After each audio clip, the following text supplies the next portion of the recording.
উনি শিলিগুড়ির বিজেপি জেলা সভাপতির কে বউকে নিয়ে রয়েছেন কেন? ওনার চরিত্র উনি লোকের বউকে পুষছেন কেন? এখন নারীর হাই অভিশাপে বিষ্ণুপুরের বিজেপি প্রার্থী একদম নিবংশ ধনে বংশ ছাড়খাড় হয়ে যাবে। এটা মিলিয়ে রেখে নেবেন। এটা নারীর অভিশাপে বিষ্ণুপুরের বিজেপি প্রার্থী সৌমিত্র খা ছারখার হয়ে যাবে।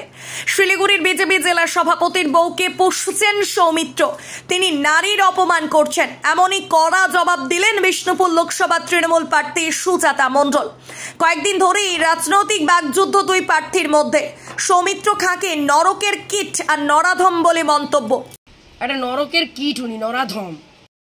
বেশ কয়েকদিন ধরে বিষ্ণুপুর লোকসভায় তৃণমূল কংগ্রেসের ব্যাপক প্রচারের ঝড় তুলেছেন সুজাতা মণ্ডল। মিশে গেছেন অতি সাধারণ মানুষের কাছে। সমীক্ষা বলছে অনেকটাই এগিয়ে সুজাতা। তাহলে কি এমন পরিস্থিতিতে সৌমিত্র খা বিজেপি প্রার্থী সুজাতাকে রাজনৈতিক মোকাবিলা না করতে পেরে পুরনো সম্পর্ককে রাজনৈতিক মঞ্চে টেনে এনে হাওয়া পাওয়ার চেষ্টা? দেখুন বিস্তারিত। কলকাতায় কাজে আছি, যদি রাত্রি কেউ 1টা-1:30 পর্যন্ত মদ খেয়ে ঘর ফেরে, তার সঙ্গে থাকা যায়?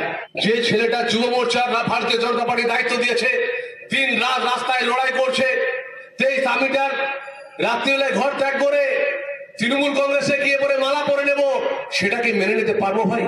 তৃণমূল কংগ্রেসে গিয়ে পরে কুণাল ঘোষের বাড়িতে গিয়ে থাকবে, কুণাল ঘোষের কি বাড়িতে গিয়ে 6 মাস থাকবে আর বলবে সৌমিত্র খা খারাপ? নিজের ঘরের তো স্ত্রীকে তো মারধর ধাক্কা দিয়ে বার করে দিয়েছেন। তারপরে উনি শিলিগুড়ির বিজেপি যিনি জেলা সভাপতি ছিলেন অভিজিৎ রায়চৌধুরী, তার হঠাৎ করে রহস্যজনক মৃত্যু হলো কেন? আর তার বউকে নিয়ে তো উনি থাকছেন, তার মেয়েকে নিয়ে থাকছেন, আবার বলছেন কি উনি মেয়ে পোষেন না। এই তো ওনার মুখের ভাষা।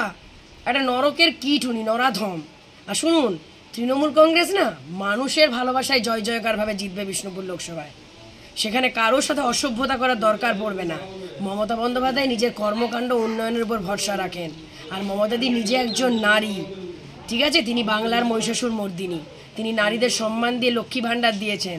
তাই ওনাকে নিয়ে এই যে খারাপ কথাগুলো উনি বলছেন না, আপনি নিশ্চিত জেনে রাখুন নারীর হাই অভিশাপে বিষ্ণুপুরের বিজেপি প্রার্থী একদম নিবংশ ধনে বংশ ছাড়খাড় হয়ে যাবে। এটা মিলিয়ে রেখে নেবেন। এটা একটা নারীর হাই, কারণ একটা নারীর অসম্মান, নারীর অপমান কোনো মতেই মানছি না, মানব না। আজ পর্যন্ত কোনো নারীকে অপমান করে কেউ পার পায়নি। কারণ কি জানেন তো, প্রকৃতি কখনো ক্ষমা করে না।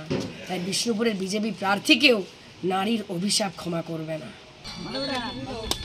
চলো ভালো থাকো সবাই।